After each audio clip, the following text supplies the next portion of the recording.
आ रहा है, शरद पवार का रिएक्शन आ रहा है। शरद पवार कह रहे हैं कि मेरी किसी से कोई बात नहीं हुई है, नीतीश से कोई बात नहीं हुई है, ये शरद पवार कह रहे हैं। सोशल मीडिया पर ये दावे चल रहे थे और शरद पवार ने इसे खारिज किया। उन्होंने कहा मैंने किसी से बात नहीं की है। अब देखिए, जैसे ही रिजल्ट इस तरह की तस्वीर आती है तो बहुत से आंकलन लगाए जाते हैं, उनमें से एक नीतीश कुमार होंगे, स्वाभाविक है। हमने पहले भी इसके बारे में चर्चा की, शायद यही वजह है कि केसी त्यागी ने सबसे पहले आकर बयान दे दिया कि हम एनडीए के साथ हैं। लेकिन शरद पवार ने अभी अभी बयान दिया है, वो कह रहे हैं मेरी किसी से कोई बात नहीं हुई है, नीतीश कुमार से भी कोई बात नहीं हुई। अखिलेश हमारे साथ जुड़े हैं जेपी नड्डा के आवाज से।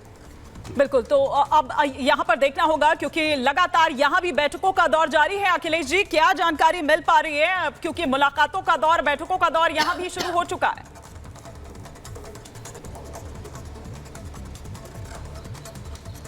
देखिए हिमानी, जहां तक हम आपके सवाल को समझ रहे हैं उसमें साफ तौर पे कहा जा सकता है कि अब जिस तरह के नंबर्स आए हैं, जिस तरह से आंकड़े सामने आ रहे हैं, उसमें अब आगे की स्ट्रेटजी बहुत ही मायने रखती है।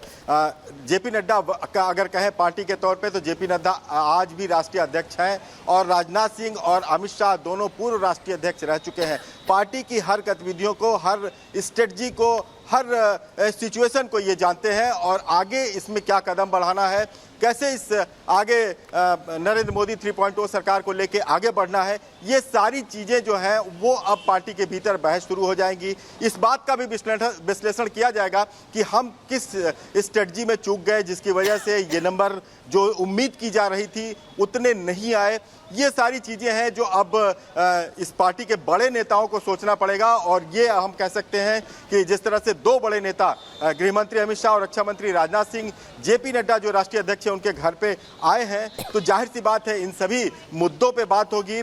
आगे किन इश्यूज को लेकर आगे बढ़ना है, आगे क्या क्या करना है, क्योंकि जो उम्मीद थी, जिस तरह से सर्वे भी आए थे आपने देखा होगा, उस तरह से सीटें नहीं आई। तो इसको लेकर के आगे की स्ट्रेटजी कैसे बनानी है, कैसे हमें आगे बढ़ना है और हमसे कहाँ चूक हो गई, ये सारी चीजें आपस में। वहां पर गृह मंत्री अमित शाह ने जहां फोन भी मिलाए हैं, वहीं बैठक अभी इस वक्त जेपी नड्डा के आवास पर चल रही, जिसमें वो खुद मौजूद है, राजनाथ सिंह मौजूद है और शाम 7 बजे प्रधानमंत्री बीजेपी मुख्यालय पहुंच रहे हैं।